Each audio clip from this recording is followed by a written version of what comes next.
Salut, c'est Florian, bienvenue dans cette nouvelle vidéo. Dans cette vidéo, je te présente les 5 crypto-monnaies à acheter en février 2022.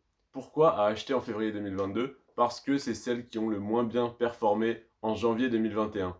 Ouais, mais Florian, si elles n'ont pas bien performé, est-ce que il faut les acheter parce que du coup, peut-être que les gens vont avoir peur, vont continuer de vendre? On ne sait pas si on est au plus bas, on n'est forcément pas au plus bas parce qu'on n'achète jamais au plus bas, on ne revend jamais au plus haut. Mais là, je vais te présenter des crypto-monnaies qui ont perdu entre 40 et 45% de leur valeur en un mois. Donc, c'est des crypto-monnaies du top 50. Donc, parmi les 50 plus grosses capitalisations boursières, ou plutôt capitalisation du monde des crypto-monnaies, on pourrait dire. Voilà, en tout cas, c'est des projets très très solides. Je te présente pas un shitcoin qui a fait moins 200% dans le mois parce que ça n'aurait aucun intérêt. Là, je vais te parler de Solana, de Sandbox, etc. et de Axie Infinity. Donc, commençons d'ailleurs par le Solana parce que c'est celle qui a perdu la plus grosse valeur, la plus grosse partie de sa valeur en janvier 2021. Elle a perdu 46,42% de sa valeur.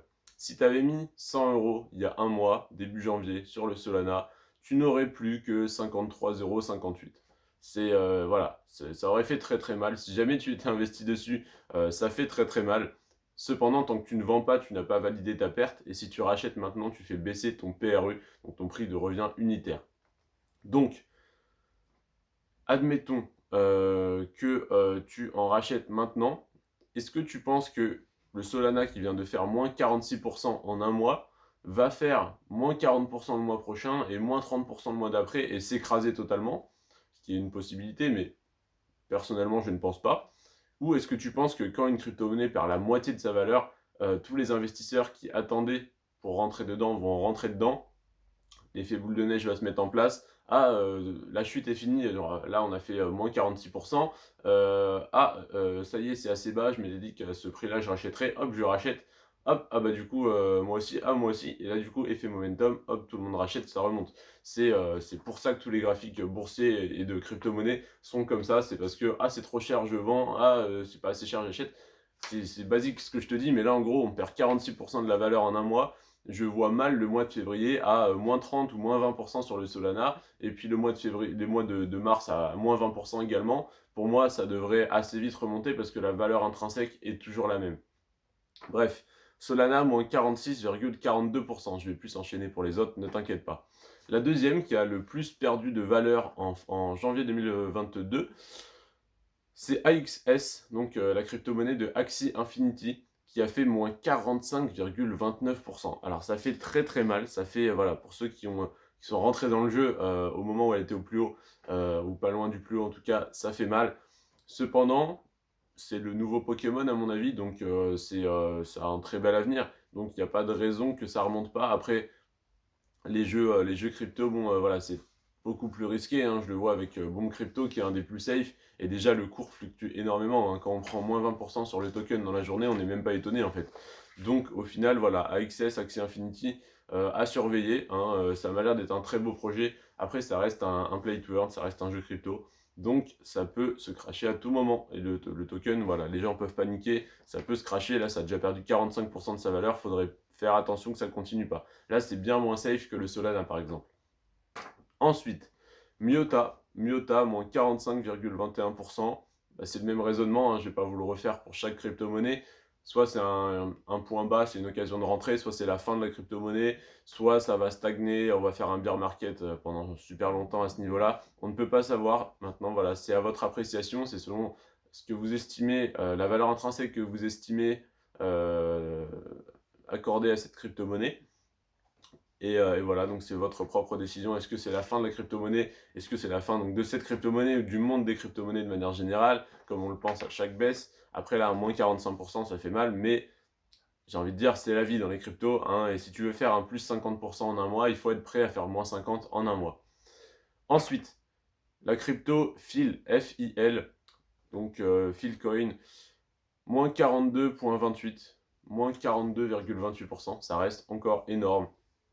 C'est pareil, connaître le projet, voilà, ne pas rentrer parce que c'est bas, parce que j'ai vu une vidéo sur YouTube qui m'a dit que comme c'était bas, il fallait rentrer et revendre haut. Je ne sais pas si on est encore, si on n'est pas encore au plus bas, Voilà aussi, au final, on est qu'au début de la baisse. Ça m'étonnerait, mais c'est pareil, à chacun son appréciation et je ne donne pas de conseils d'investissement. Donc voilà, je te laisse faire tes recherches sur cette crypto-monnaie également si elle t'intéresse. Et la dernière, tu la connais sûrement, c'est Send de The Sandbox. The Sandbox, beau projet. Après, on a peut-être envie d'investir français, d'être voilà, sur le métaverse français. Cependant, franchement, comment dire? Mana, Decentraland, bah, j'ai eu des mecs qui parlaient sur YouTube, de Mana, Decentraland. Il y a quand même du monde, voilà, il y a quand même moyen d'interagir avec des gens. Sur The Sandbox, il y a personne, c'est vide quand même. C'est très petit par rapport à Mana, donc c'est beaucoup plus risqué, d'être sur, The Sandbox, alors que Decentraland a déjà pris le pas, a déjà pris le devant. Ça va être dur de redoubler. Après, apparemment, j'ai entendu dire que Sandbox était mieux que Decentraland, mais s'il y a déjà une plus grosse communauté sur Decentraland, qu'ils ont des terres, etc., les entreprises vont investir sur Decentraland et pas sur Sandbox, parce qu'au final, je pense que tout le monde tend à dire qu'il n'y aura qu'un grand métaverse où on peut racheter la terre, on va dire, par petites parcelles et construire, etc.